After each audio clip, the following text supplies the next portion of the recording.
to introduce Mr. Bharat sir.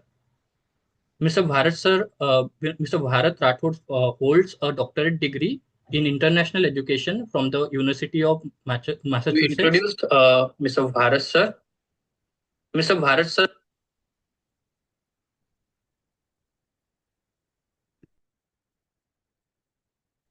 Yeah, Sorry about Sandesh that. sir, do you Please want go to? ahead.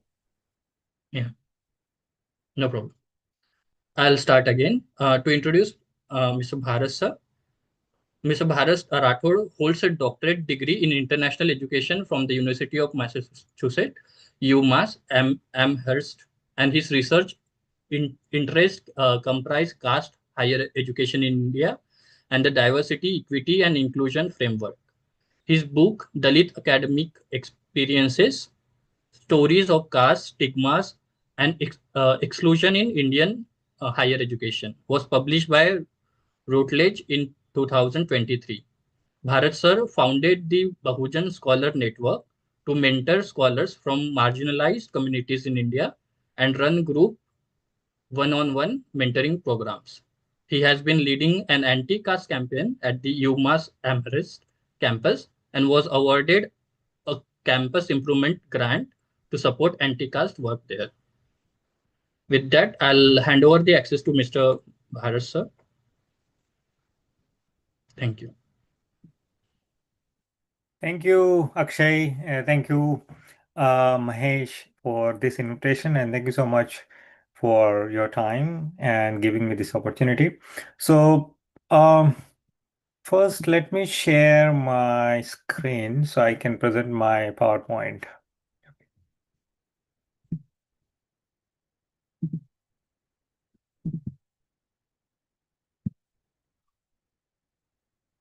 Hmm,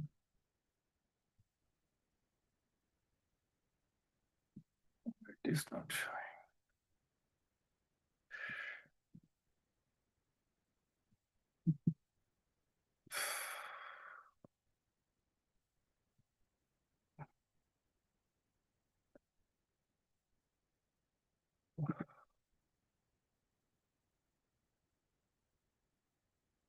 Oh no.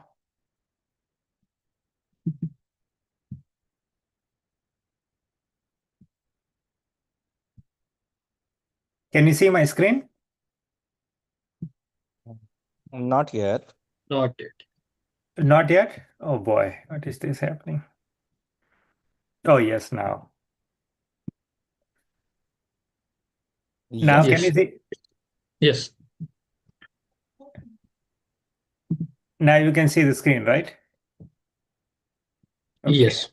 Okay. Yeah, sorry, this is my new computer. So still I'm trying to figure out the nitty-gritty and technical aspects. Okay. So again, thank you so much, everyone. And thank you, Anna, for giving me this opportunity. And when Mahesh invited me for uh, talking with you people, I thought this is one of the best kind of a topic. And I have a good experience and my research actually aligned with this topic. So I choose this topic. Okay. So so this topic is anti-caste activism on campus and its significance for legal and academic work in US. So this presentation is not academic. Very small part is academic and big part is about activism and how I led the campaign over the last 3 years at the University of Massachusetts Amherst. So I'm sharing my experience and my activism part regarding the anti-caste work here.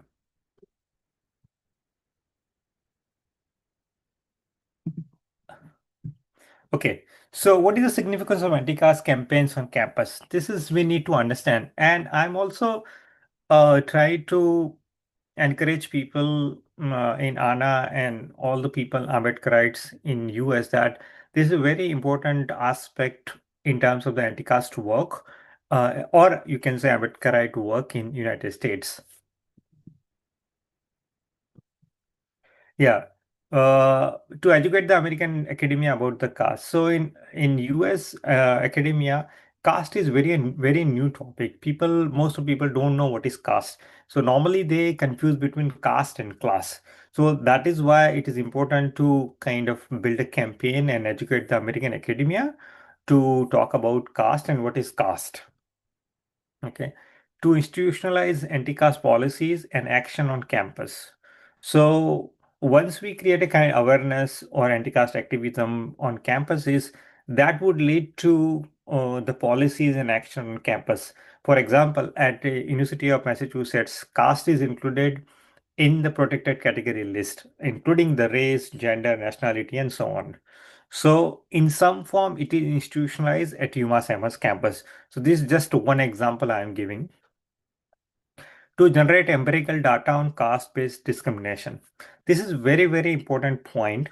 The reason is that I don't want to name some organization, they conducted the data, I mean research and collected the data, but in the court of law or in terms of the empirical data, that kind of a data is not valid or people do not recognize or validate those data. The reason is that it is not considered as empirical data. So when we institutionalize anti-caste policies on campus, then whatever the data they collect, that is called empirical data. And I will talk more about this in my other slides. To build an intellectual and academic discourse on campus. This is again aligned with how we can connect caste and race, because I'm talking about how we can connect caste and race on the axis of marginalization, discrimination, and exclusion. I'm not talking in terms of the caste and race are similar in terms of the sociological, anthropological, or theoretical point of view. Here, I'm just trying to suggest that how we can make it simple so people can connect caste and race in terms of the racism or casteism. To counter the pro-caste narratives and initiatives, we also need to understand our, you can say, our opponents, like pro-caste groups here in US. They are really gaining ground, and they have the resources, they have the political power kind of influence also. So we need to build our campaign, our narrative to counter their pro-caste narratives and initiatives. So in this slide, from here point of view, here I would try to explain that how we build the anti-caste campaign. Here I'm trying to explain how we build campaign. So that gives you idea that how you as an individual or ANA or other groups, they can support anti-caste work, or the students groups or Dalit Bahujan students on our campuses. They can build their anti-caste campaign on their campus.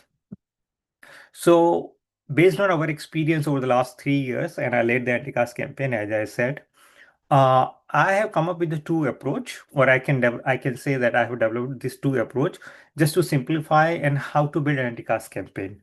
So take an example here, the top-down approach. So how we started our campaign through top-down approach. So top-down approach, we started with preparing anti-caste proposal. So we prepare a kind of you can say letter or proposal why we need to include caste in the protected category list, right? Or how people from the caste oppressed groups, they experience caste-based discrimination on campuses. Only about campuses I am talking here. So we prepared that proposal. And then second, that we on our campus, we are fortunate that we have a good number of faculty. All are from the so-called privileged background from South Asia. We have the good support.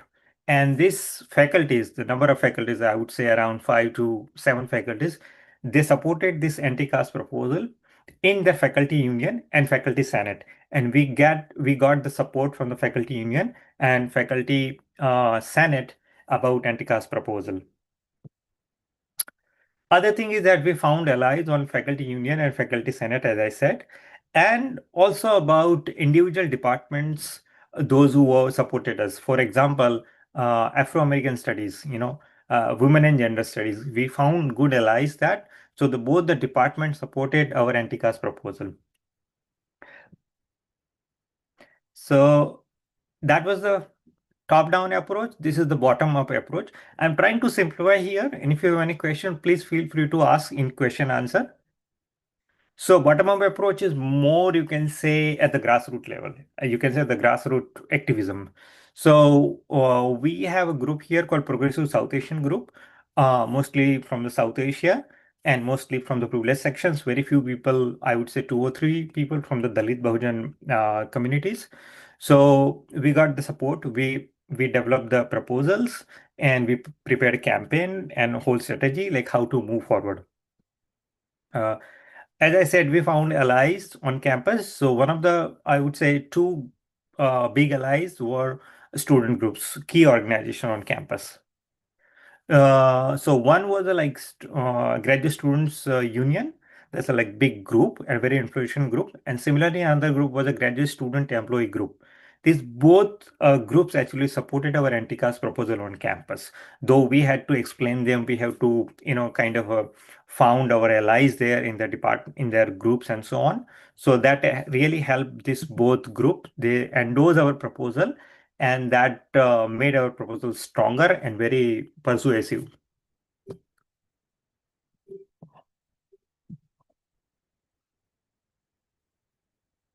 Okay, so after the top down and bottom up approach, the second part is communication with the administration. So we prepared our proposal. We got support from the student groups, from the Afro-American department, from the Women and Gender Studies, from graduate student senate, from graduate employee organization. So our proposal is almost supported by the entire campus community. You can say that, and certainly, as I said earlier, we got support from the faculty union and the faculty senate.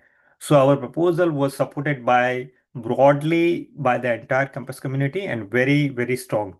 So after that support, we put all the names in the proposal that these organizations and these groups, they supported our proposal. And we forwarded that proposal with the administration at the higher level. So we sent our proposal to UMass administration at the highest level. So like Chief Diversity Officer, Chancellor of UMass, and the President of the UMass. Uh, Honestly, we were lucky that we didn't face any direct opposition from pro-caste group on campus and as well as in this area, or you can say in our town. So that is one thing we were lucky, but I believe that in many places there are strong opposition from the pro-caste group. So when we prepare or you prepare your strategy, you have to keep in mind that uh, which kind of group or who are there who can oppose your campaign and who can create a big problem in your campaign activism. So after almost like we started a campaign in 2022, beginning of 2022, and at the end of the November 2023, almost 2 years of continuous building our campaign, getting support from the student groups and the department and the communication and a lot of discussions about strategy and so on. Finally, caste is included in the protected category of UMass Amherst. And now uh, caste is also included in the so-called bias report form. So including the other kind of identities like race and gender and religion, caste is also included in the bias report form. So if anyone experience any caste-based discrimination or caste-based microaggression, they can report that. So the category is now included there. And one of the most important part I experienced, I would say, because I led this whole campaign over the last 2 years, and still I am working on that. I will talk about this.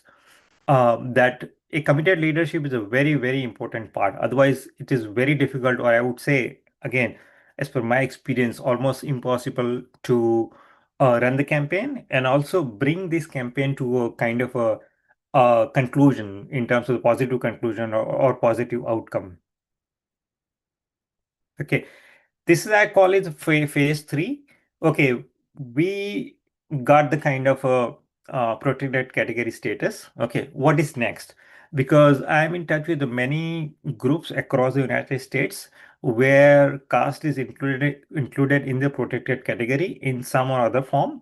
But what is next? What is the implication of having that achievement? Okay. And so far, as per my limited knowledge, I don't see any significant or tangible kind of outcome or implication on ground. So, as I said, protected category is not an end in itself, but it's a mean to end. That means that that is the beginning. Protected category is kind of, you can say, it's a legal protection, but legal protection itself is not enough. We need to create a awareness and sensitization and programs and intervention to make it effective and to see the results on ground. Earlier, as I said, evidence-based intervention. So that is very important. Once caste is included in the protected category, then certainly it will kind of impact on other kind of institutions, other kind of intervention and programs.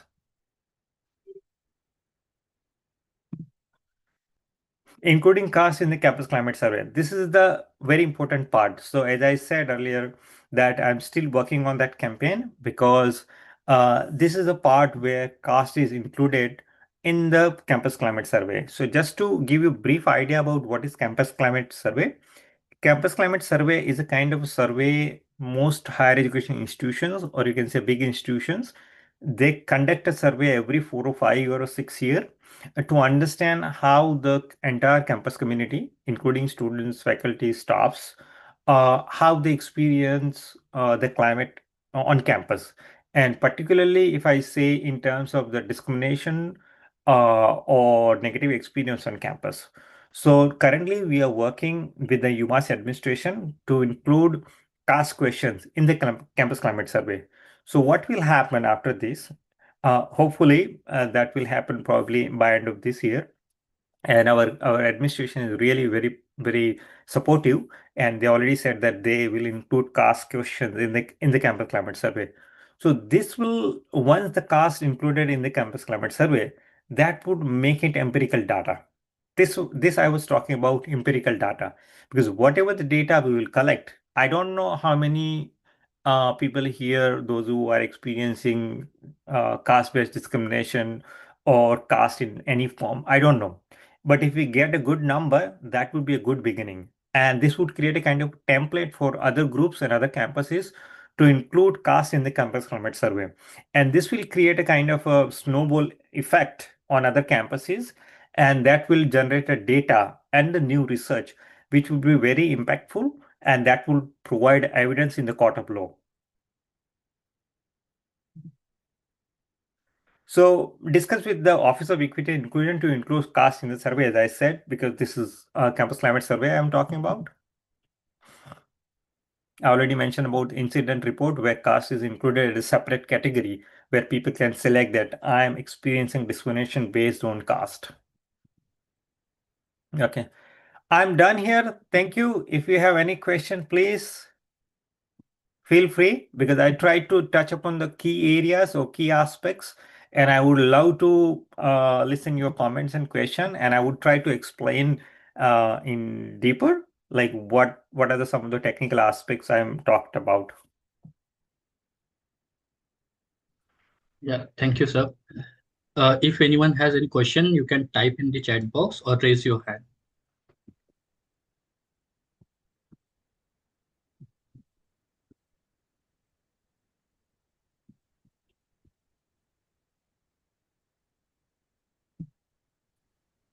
Jai Bhim Bharat, this is Sandesh.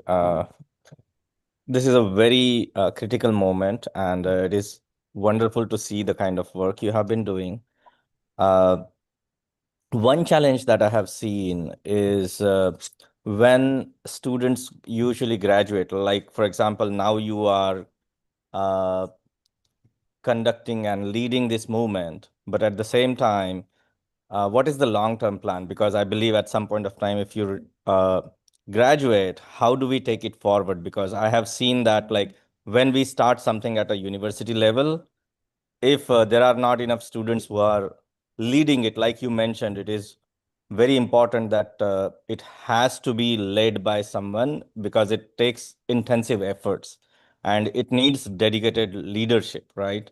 So what is the plan and how do we take that forward, because at some point of time we don't want it to like go in vain, like all the work that we have done.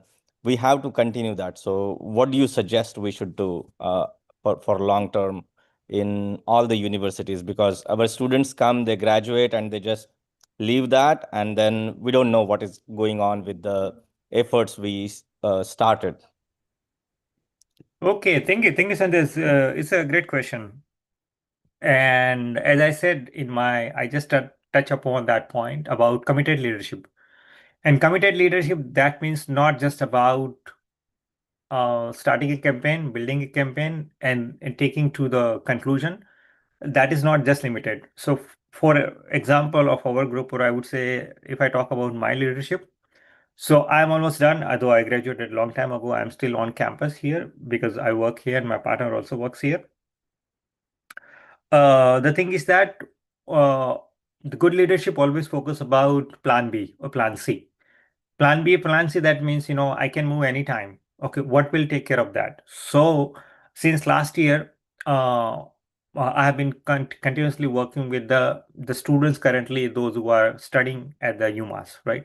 So I'm train them, and I'm building the second line of leadership. Okay, because I knew that I started this campaign anytime I might move, right? So I don't want to kind of leave this campaign and everything go in vain.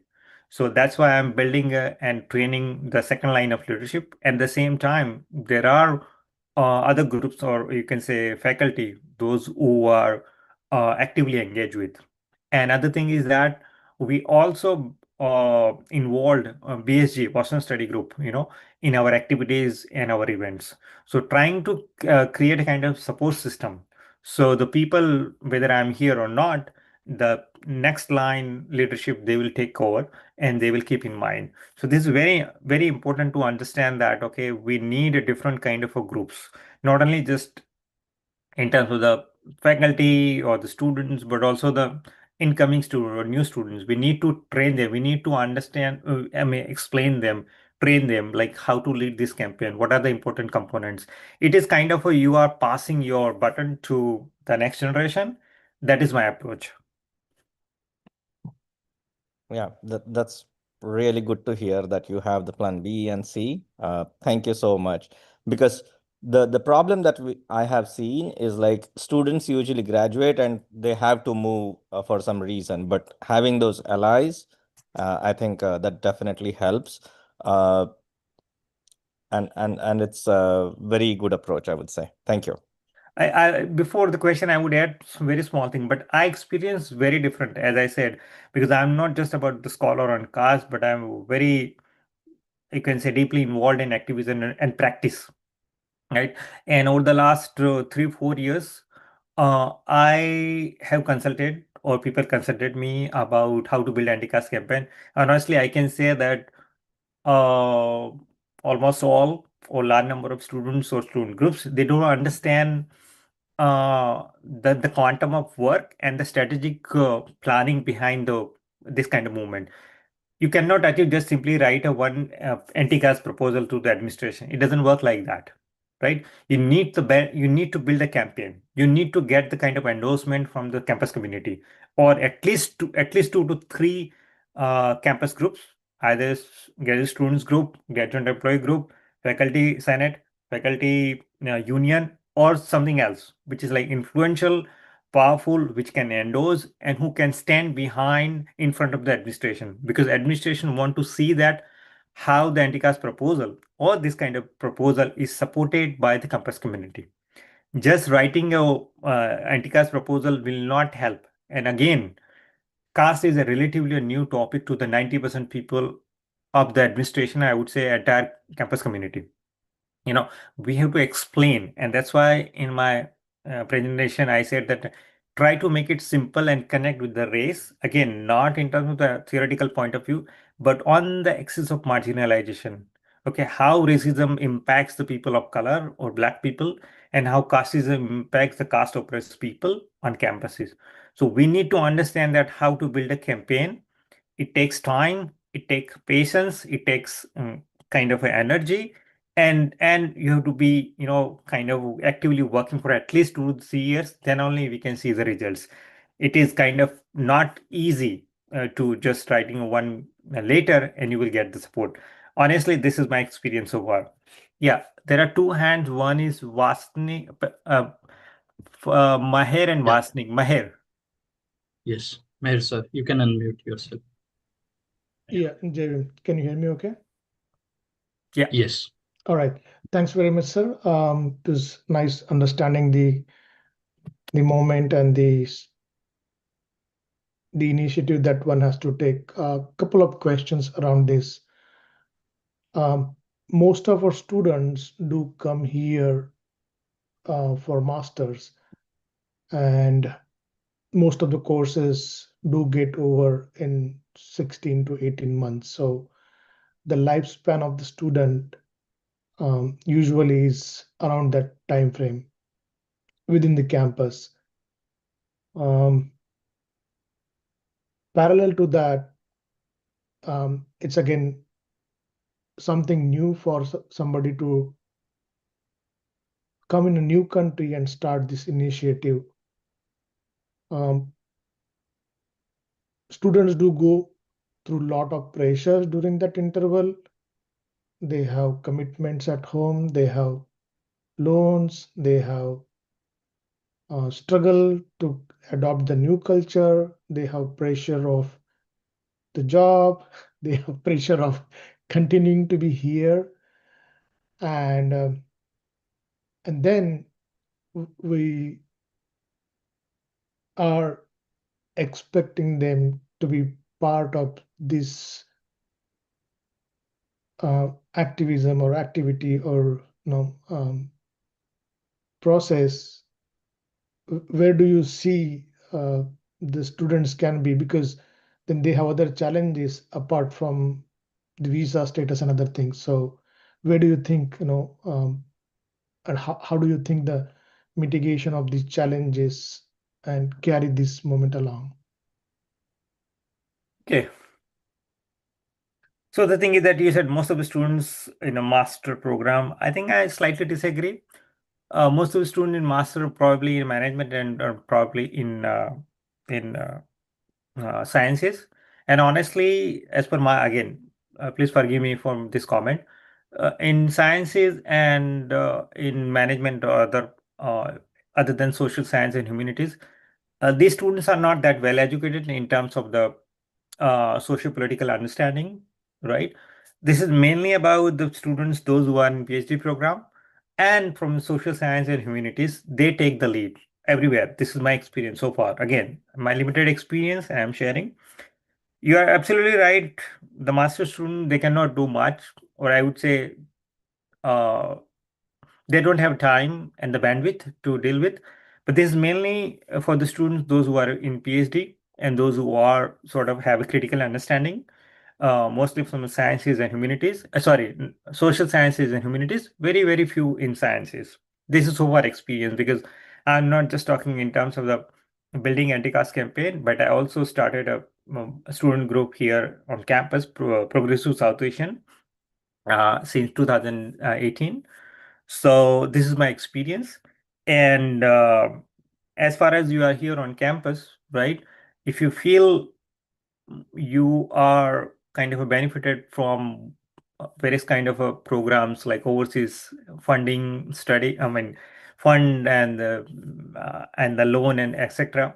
You have a moral and social obligation to do something about that. This is again my belief. Not necessarily everyone should do that. And I am from higher education, so I know how many percentage of students coming from India and how many students are active on this kind of work on campuses.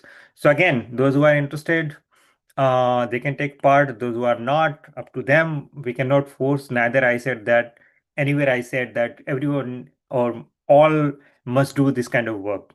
I don't think everyone can do it either because they don't have that experience and intellectual ability in terms of to understand the dynamics. This is also important, as I said, like how to build a network or alliance between, for example, Afro-American studies and women and gender studies. That is purely kind of intellectual and an academic sort of a discourse to build this kind of alliance. Thank you. Thank you, sir.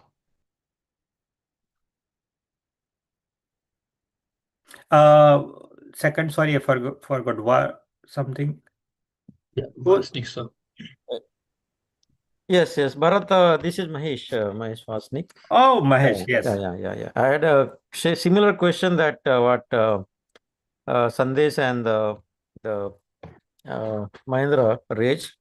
Basically, in India, we do have the organization in each institution. Like, for example, JNU has a big organization. Yes, I mean, Hyderabad has a big organization. I mean, student-based organization need to take this initiative to take it forward. So, as you mentioned that you do have the organizations there.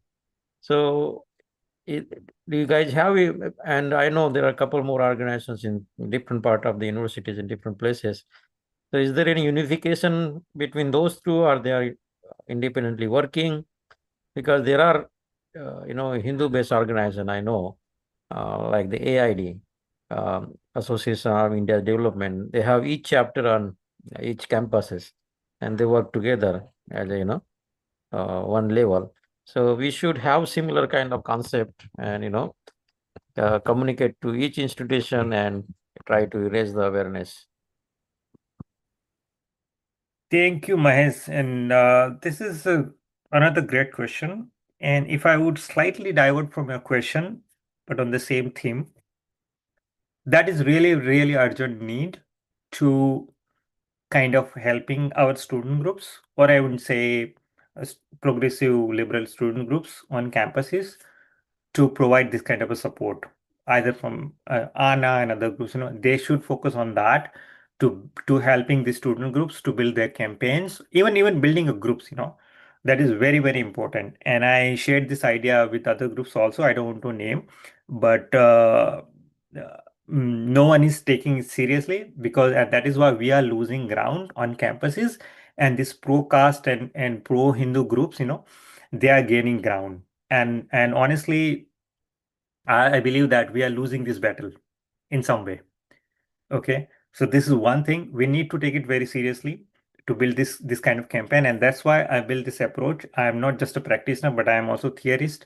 So I built this whole idea about the top down and bottom up approach, how you can build your campaign, and I'm ready to help to build this kind of a campaign. How you can start with the scratch. Scratch means like two, three, or five students, they come together, they build a group, they can expand the group, they can invite the faculties and staff members and so on, and they can make a solid group, and they can start talking about the caste and anti-caste campaign and so on. And there are so many other people, individuals like me, those who are ready to help in some way in your area. And organization like ANA and BSG and other group, they can play a significant role to take it seriously, and helping this kind of student groups and activism on campuses. Definitely, Bharat. And if that kind of request came to us, and we'll definitely collaborate with them, not only financially, but also, mentor them, as most of the members at ANA and other organizations are citizens and green card holders. So we will take the leadership to mentor them. If they need the financial help or any kind of support they need, we definitely will do that. But they need to reach out to us, or we need to reach out to them, kind of both way. So let us know. Let's collaborate. Yeah. Just the last point, and I come to Sandeep. I would say don't expect them to reach out to you. Reason is Correct. that because again they are students, and most of them are, as I said, coming with so many other issues and baggages and so on. I think this is our responsibility, individuals like me and scholar and other people, and the organization like ANA and BSG and other people, to create a sort of a discussion, and I would say some sort of like a loose coalition or something like that, and come up with the idea, resources.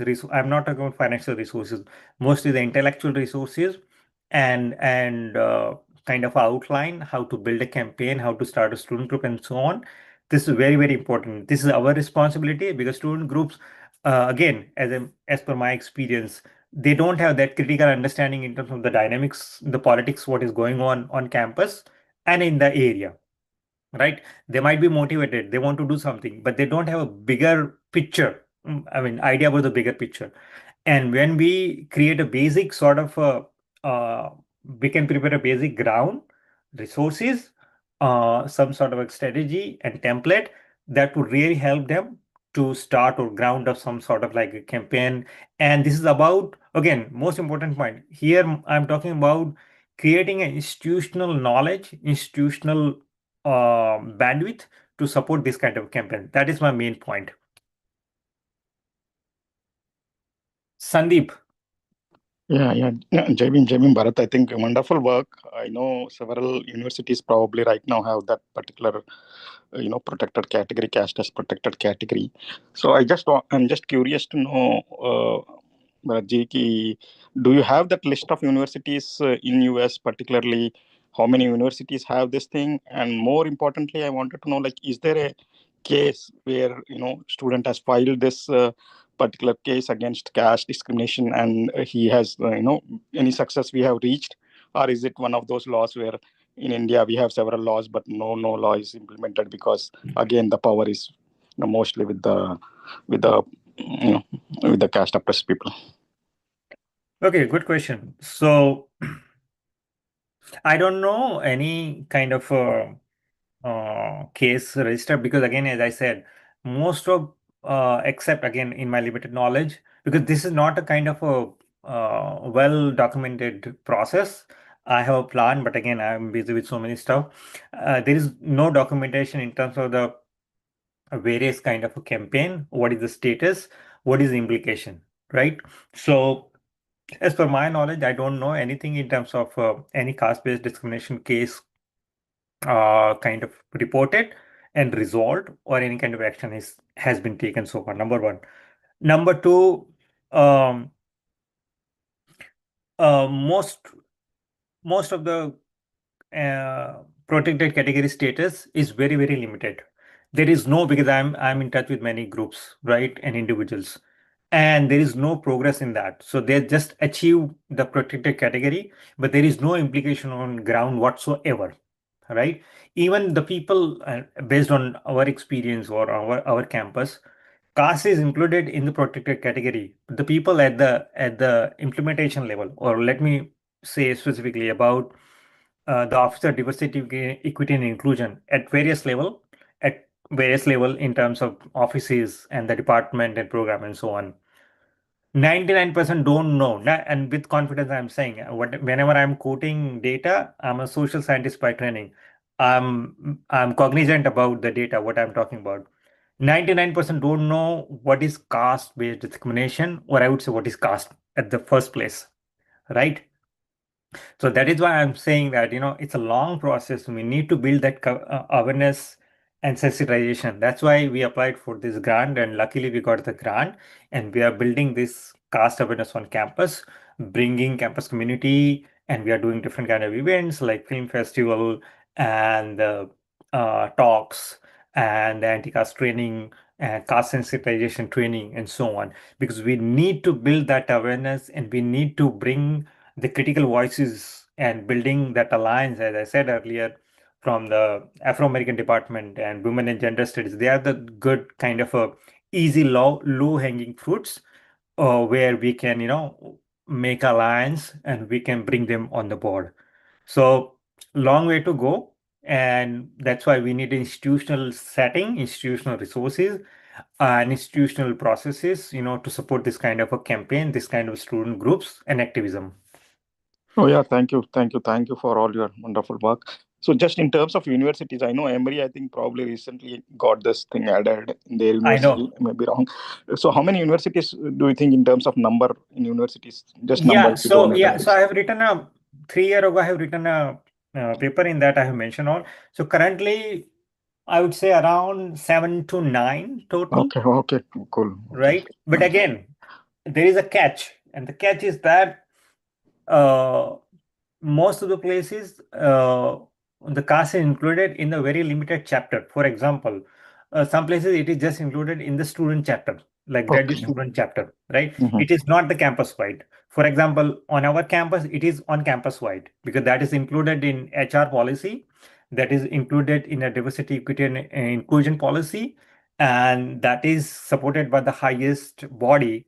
In our case, we have the Office of Equity and Inclusion, and that office provided us a grant, and that office is actually supporting us to include caste questions in the campus climate survey. So those people, they don't, again, what I said earlier, they don't understand the implication part. Protected category is a very small, great step, first step, but it's not an end itself. It's a means to end. Yeah, no, thanks for that. And just last question, curious about, is there a way, like for example, PhDs, right? As you said, because most of this work, maybe, I'm thinking is taken by the PhD students only on campus. But even before they reach the campus, are we monitoring this, especially this, oppressor caste professors and all who are there when they are intaking or giving, seats to these PhD students? They are not discriminating in that. Is there a way to do that, or are we even doing it, or is it possible? No way. Yeah. How? Again, see, the Yeah. fundamental thing is that there is no, as I said earlier, the people, those who implement the diversity, equity, and inclusion, they even don't know The what is caste itself. caste Okay. and what you are expecting, what we are expecting from that, Okay.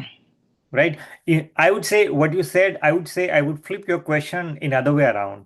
I would flip your question in some way, like, so on many campuses, let me talk about our campus, UMass MS. At UMass MS, we have a faculty from the privileged section, or you can say whatever privileged caste, right? They were the people, those who led the campaign from the front. So we need to find these allies. Okay, we Mhm. need to, talk to them. We need to find them first. Instead of focusing on other way, those who are castes, don't focus on that. That Okay. would be a Okay. wrong direction. Yeah. Focus this way. That will Okay. help you to build. That will help you in many ways. Okay. Okay. No, Yeah. cool. I mean, I agree with you. Actually, in Emory University, one of our professors whom we are working, she is the one who is actually reached out. I know, Yeah. Sangeeta Kamath, Yeah. Harshita Harshita Kamath. Kamath. Yeah. Yeah. I Yeah. know, and the student Pratik. Yeah. I mean, they're beautiful combination, actually. Yeah. Good. They're doing excellent work here. Thanks. Yeah, so as I said, I know all the campus, and again, because I talk with Harshita also. Harshita is the faculty who support it, but they again kind of just that's protected category. And I said that I'm ready to help to build the campaign, but again, you need to sustain for long period of time. This is the work of commitment. This is the work of, you can say, passion and dedication. Without that, it is very, very difficult to achieve. Thank you. Thank you so much for all your wonderful work. Thanks. Thank you. Bharat, you mentioned you had an article that listed all the universities. Is it possible to send that link on the Oh chat? yeah, yes, Mahesh, I would forward you. That's a old and well, but I have mentioned everything in there because again, I have written that article from both the lenses as a scholar as well as as an activist. So certainly, I want to write another article, but again, unfortunately, I'm busy, so No, I'm no, not no, able no. to. But that's a kind of a long due, and hopefully, I would write it soon. Yeah. There was another hand. Sorry, I miss. Akshay, do you know who raised the hand? No, actually. Do we have any more question? Please raise it.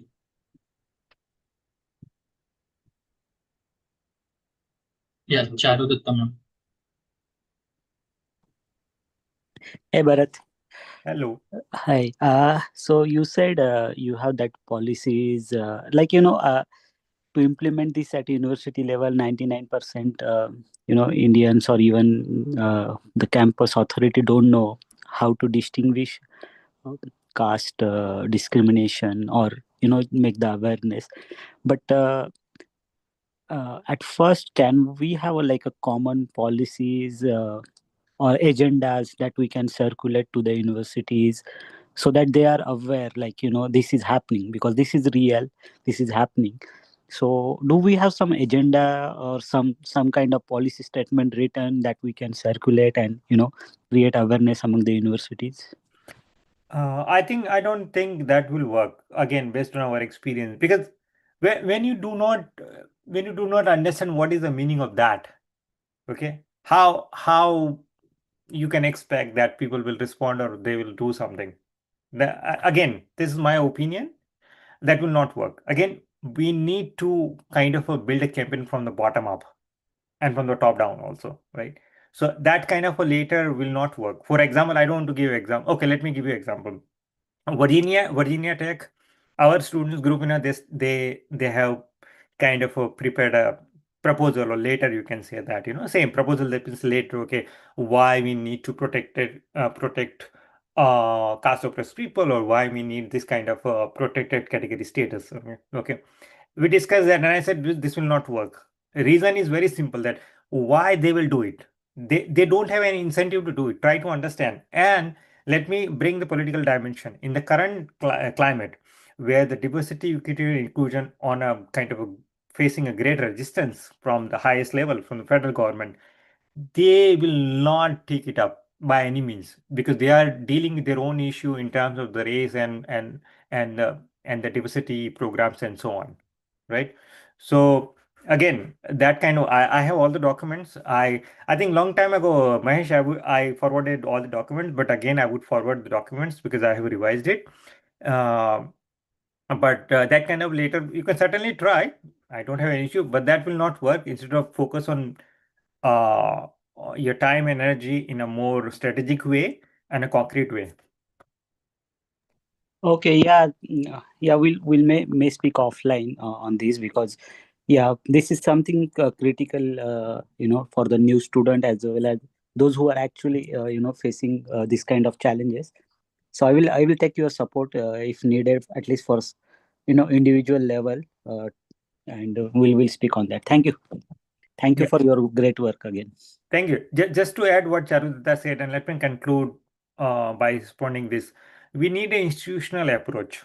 We need an institutional approach in terms of the scholar like me or other people, an organization like ANA and BSG. We need an institutional approach to build a kind of a one idea, concept, resources, okay, resource material, training material. We need to come up with that. That would be a great help to our students, even not only our students. Let me tell you another thing here, just for everyone. On our campus and other campuses also, I can say with confidence, and our campus, that means that's the truth. Large number of people from the privileged sections, even American, okay, they supported campaign, and they actually played a very, very important role. Very, very important role.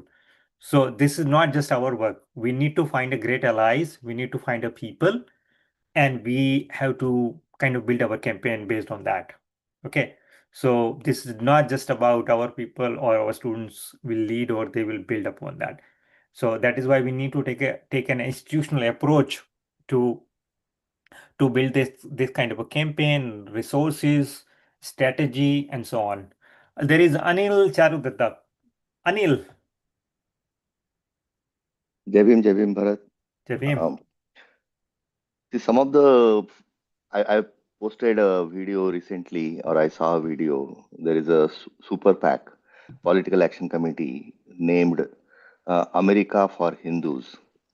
And in that video, the speaker clearly says that before caste reaches the federal government, we need to support the Hindus. And these are the Hindutva forces. Yeah. Some of the people who were mentioned, like Professor Harshita Kamath and many others who are allies, who are upper caste privileged, they are working towards this anti-Hindutva campaign everywhere. It is time for us to have a PAC kind of organization, Political Action Committee kind of organization, which will fight, which will collaborate with these anti-Hindutva forces, join hands, bring the DEI, bring the caste at the federal government as they fear. I think we have set the cat among the pigeons already by various campaigns at, say, Seattle, SB 403, and so on. But time has come that sometimes I find that our leadership, I talk to quite a few people, obviously, they get confused when we say, well, let's fight the Hindutva forces. They say, we don't want to fight Hindus. It is not about Hindus. Harshita Kamath is a Hindu, but still she understands the Hindutva is going to harm. Hindutva people are the casteist people. Any opinion on that, Bharat? I mean, certainly, as I said, we need to find allies like Harsita Kamath and our campus Sangeeta Kamath, right? So there are great allies. And again, we need to take an institutional approach because, Anil, you know that I've been part of the ICWI also. And a long time ago, I mentioned this to ICWI also that we have to work on campus and we need to build campaign, particularly liberal progressive anti-caste campaign or student groups. Unfortunately, none of this organization they have taken this kind of a initiative seriously, and now we are losing ground. We are rapidly, I mentioned, we are rapidly losing ground on campuses, and on campuses, the pro-Hindu groups they are expanding their narrative, and now with the every passing days on campus, any kind of anti-caste campaign or activism become difficult, more and more difficult.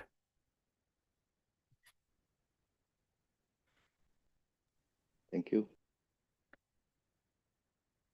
There was another hand. Sorry,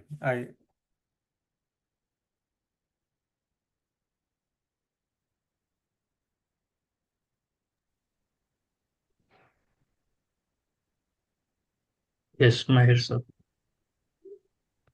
Yeah, this is Mahendra here again. Sorry, I just wanted to ask last question. So, with the new directions from the current government regime, where we talk about DEI being kind of mishandled or they don't have fundings there from the federal. Again, you are right in terms of um, the pro-Hindu communities getting over within the campus. And again, I was looking at some of the data and the articles along with my professors last week on this, who worked for a couple of years at federal in DEI, and we come up with the data that by 2045 is what they are expecting. Did we lose him? Sorry. hello, go ahead. Oh, sorry. Okay. So by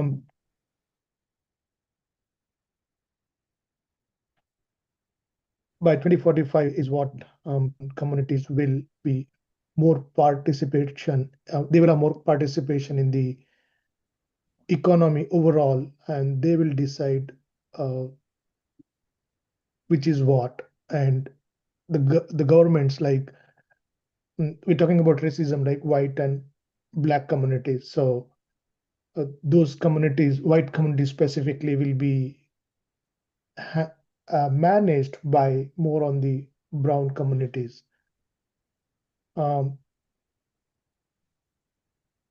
So now with the DEI alignment, do we know in future that we have some connections, or do we have any alignment, or do we have any collaborations with certain groups within the DEI who can support us in this activity? See, okay, let me reframe whatever I said earlier, if I could conclude that. See, DEI broadly on campuses. Here, let me make it very clear.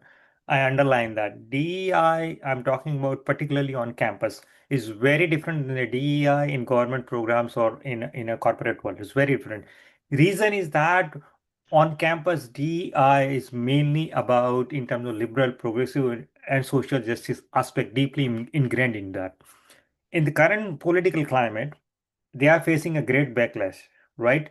And they are trying to kind of undermine some of the program. They are kind of underplay some of their narratives and programs and so on, right? There's a current strategy. Number one. Number two, when we are talking about the DEI on campus, then we are talking basically in terms of how we can create you can say that new kind of a activism, or in terms of anti-caste activism or anti-caste narrative to educate the campus community, including the DEI. And in DEI, as I said earlier, that our best ally is the Afro-American Department and Women and Gender Studies. Okay, because they, for example, Afro-American Department, they can immediately understand. Immediately, I'm talking about in minutes. They will understand, though most of them are aware about broad about the structure of discrimination or the caste word, but immediately they understand and they will be on board. Yeah, right. So when we are talking about the DEI kind of a initiative or how we can influence the DEI policies and program, we need to start with building a campaign. We need to find a critical number at a various level, from the faculty level to staff level and student level, and that's how we can build our campaign on ground. And I already explained earlier that how we can build our campaign and get a support from the camp for this kind of anti-caste proposal or anti-caste campaign, and that will gradually, kind of build impact on the system and the programs and policy on campus. Thank you, sir.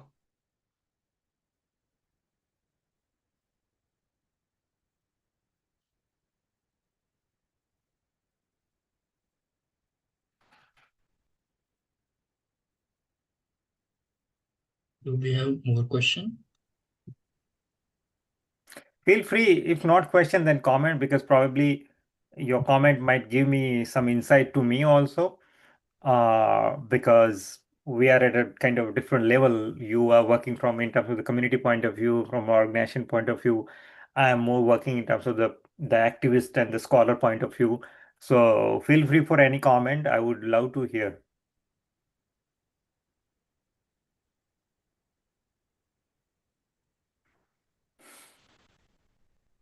Bharat, brief, I mean, I have a question around like the empirical data you mentioned. Hmm. In most of the cases, we have that kind of data available from only India. Do we have something similar available for the US universities, or what students are facing? And because I have a strong belief that will create a strong case based on what we are trying to propose within the US soil, right? The short answer is no. Number one. Number two, data from India would be, you can consider supportive data, but not it will be valid in the court of law or for the evidence-based intervention, right? Because when you bring data from India, they will say this is not India, this is the United States. Period. Finish.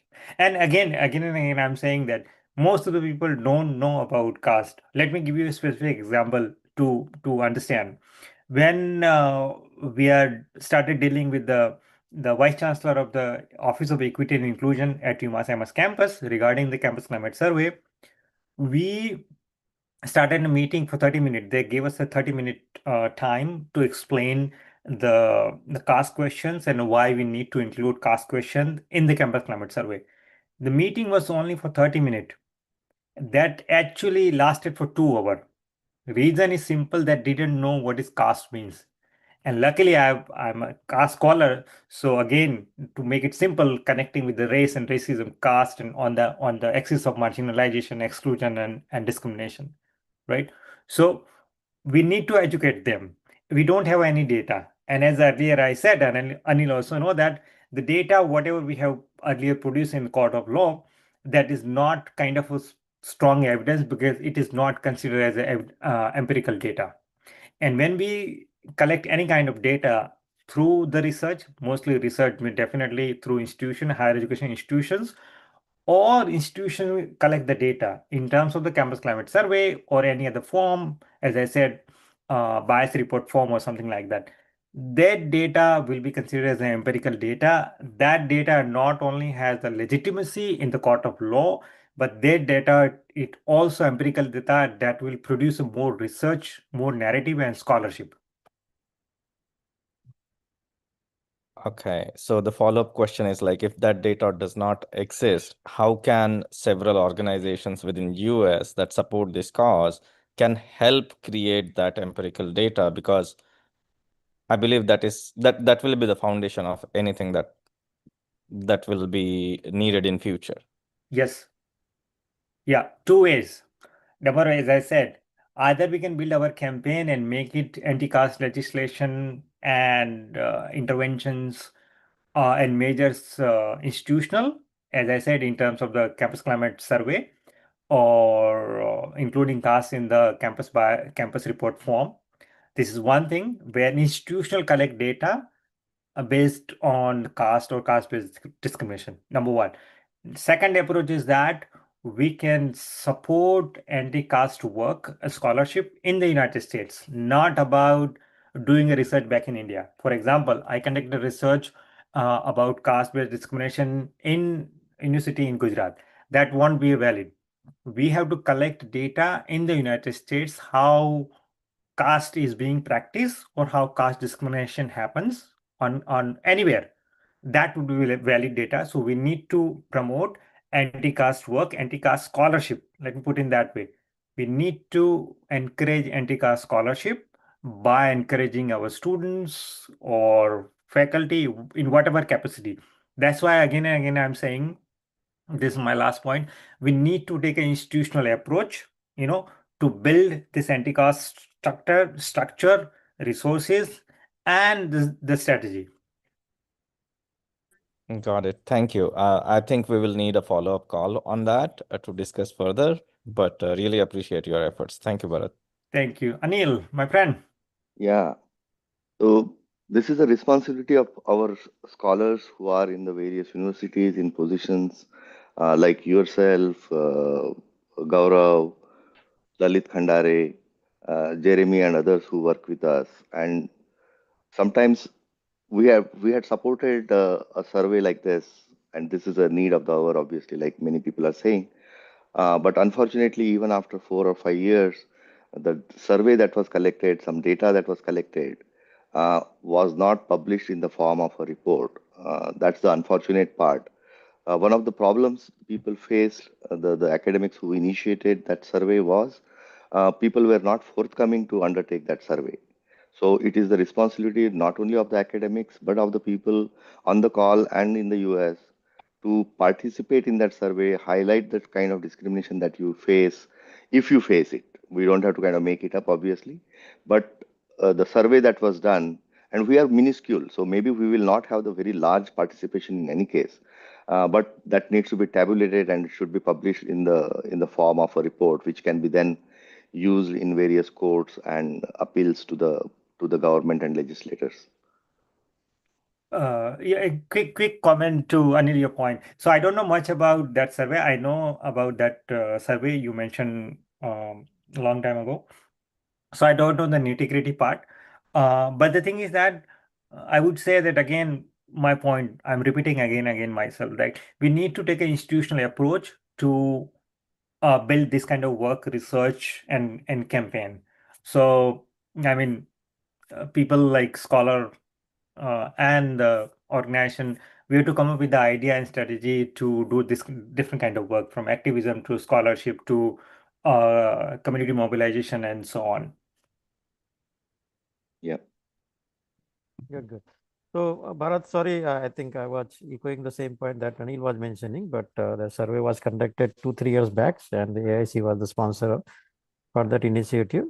But that is not published. But there are so many surveys are coming up.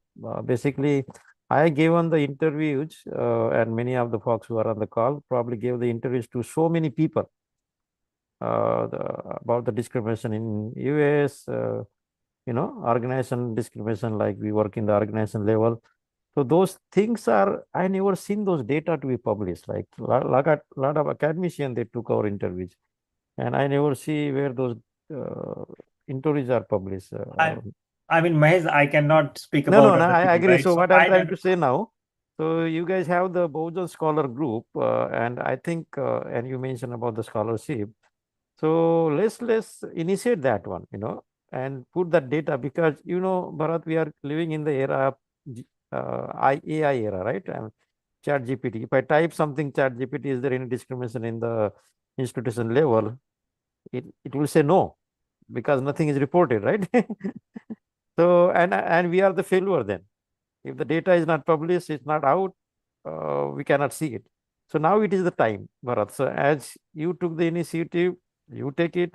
If you need any kind of funding, anything, let us know. But data need to be out. Yeah, and data need to be out. And then you said, Anil said, I cannot speak about XYZ people or survey or something like No, that. no, no. You also need to, I mean, I'm just saying that you need to understand like who is committedly doing this work. I'm not talking about myself or other people. You need to understand that, okay, what is their academic skill set? What is their whatever activism skill set? What is the overall, you can say the path of that scholar, so that is very important, because when whoever putting whatever money and doing some research and community mobilization, and after 2 3 years data is not out, nothing, that is not good, because then people are losing hope and people do not respond tomorrow. For example, XYZ is doing this, and people say, oh no, is nothing happened. Why should I participate? Right? Yeah, there is another hand raise, user. Yeah, go ahead. Okay, I'm Professor. I'm audible. Yeah, go ahead, sir. Namo Bodhaya Jai Bhim. I'm Professor Jagannatha, former scientist engineer ISRO, and I'm at Mysore.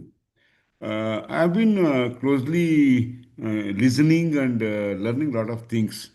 Bharat, I think you have given a very comprehensive picture of what needs to be done. Thank you for that. Recently, I had an opportunity, in fact, sixth scientific paper I reviewed for Athena. It is in Athens, Greece. It was involving the Columbian University, you see, higher education learning. I reviewed a paper before publication because I'm a reviewer for advances in space research, elsewhere publication, and this organization in Athens, Greece, Athena. I'm a academic member of environmental education research and public health. I'll come to the point. Is Please. it not advisable? Is it not advisable to take up Jay Beam's work, in the American universities, so that you mentioned about comets, few persons from the non-Jay Beam community being very comfortable to take up further Jay Beam community's initiative. And I'm aware of ANA and Boston Study Group, how you have been successful, they have been successfully able to push forth like the racial issue, caste issue also into the in the federal governance. This is just a great achievement. So my simple question is this: uh, taking the JBeam works, academic works, reaching the non JBeam communities should be one good strategy. Because what is happening, as you know, all over the world, the Hindu factor today is trying to surface. I don't want to compare it to the Nazi regime, which was happening earlier. So there is every threat of the J-beam community getting mobilized. So Sorry. we Sorry. find. I Sorry want for to close by, interrupting. Please forgive me. I want to close by saying this. There is always a reactionary force trying to come in the way of JBeam communities initiatives, and there is a need to get the other way around. That is, bring forth the great works of Ambedkar, Dr. Ambedkar, to the non, JBeam communities in different forms, cultural forum, it could be a literary forum, so that if there's a wave of this awareness and educative material, it could make a big difference. Thank you. Sorry. Okay. Let me rephrase what you said, if I understood clearly. Taking anti-caste work or Ambedkarite work to the non-Bahujan or privileged groups. What do you mean by that? Can you explain in a 2 line or 2 or 3 sentence, please? Yeah, I would like to put it this way. Very recently in Karnataka, we had something called Bahurupi Baba Sahib, extravaganza for 7 days, cultural, bonanza, wherein Ambedkar collage. It went for 3 4 hours. A cultural, literary activity. It attracted everybody. So that sort of a presenting that Ambedkar's works of relevance to all the communities, the humanity basically, that will make a big difference. Okay. two things. I'm so far whatever I have discussed very quickly. I just point out whatever I have discussed. I discuss in the context of higher education and campus is number one. Number two, campus community and campus dynamics and campus world is very different in the normal society. Number three. Number four is that doing anti-caste work or Ambedkarite work in India is very different altogether compared to United States. The last point is that large number of people, those who are currently active in anti-caste work here, they are sort of educated and they have that awareness to do this kind of work. The only point here is that how we can bring all people together and kind of in a meaningful way channelize the energy and the support in a right direction. Here, that is the point, and that we can start with building a small group or starting a small group where students, faculty, community member, ANA, BAG, XYZ, we come together and form a group and start discussing about the caste or reading group, or let's have a kind of here on campus, for example, we do 14th April celebration with the support of BSG and the group on our campus. So we do every year here. So start this kind of activity where you start building your group. People will start gathering. Okay, you will start discussing. You start, kind of building a campaign, and that will take it forward. That is my humble submission.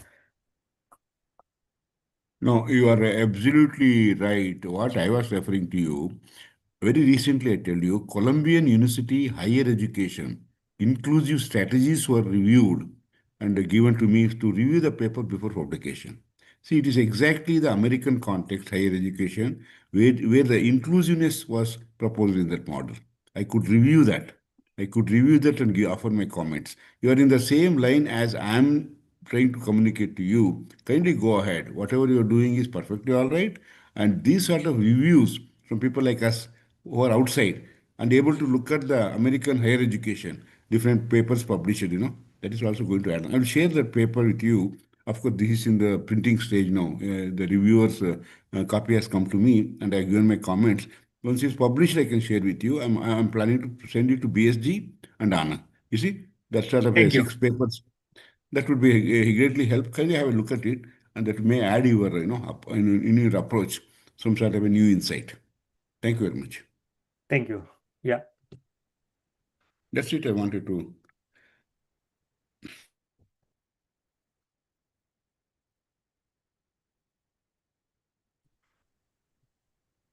I think now we will conclude in next 5 minutes because it's quite a long time. But so in next 5 minutes, so one or two, whatever question or comment, I would be happy to answer and engage with.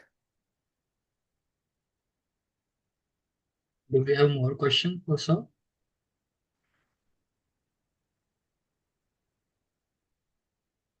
I'm through. I just wanted to make comments, and it's a very good presentation. The approach is very clear. Only I was trying to add a point of scientific papers on the higher education in American universities. Some papers are there that I wanted to share. That's okay. Perfectly all right. Thank you. Thank you, sir. I guess we don't have any more question. Okay, then Yeah. then I would just make a final comment, to conclude the session, not more than 60 seconds. Okay. Number one, Mahesh, I would forward you. I remember a long time ago, I forwarded the documents and other things, which I would again forward because I have revised some and more information, including uh, question for the campus climate survey, which I forwarded to, by the way, to Harshita Kamath also. With that, you should, go in that direction. So I would forward the documents, so that would be kind of helpful to the people, and probably you can review and forward to other groups and students. Second thing, which I repeated a couple of times, but last time I want to repeat, we need to take institutional approach. All the groups, people, not only Ambedkarite, but the liberal progressive groups, and we have to come together, and we need to kind of build a, you can say, program or something where we have to create a resources, provide, you can say, other kind of material or create a training and something, and promote a research. We need to take institutional approach. This is my last kind of a plea and comment, and I'm always ready to help and work and whatever I know, I like to share. Thank you so much for your great question. This is one of the best kind of a talk I had because there is so many questions and so many comments. So thank you so much for everyone for your time and listening and giving me this opportunity. Mahesh, thank you so much. Jai Bhim. Sir, Jagannathan sir is asking about your email address. Is it possible to share here? Oh yeah, let me write down in chat. Yeah.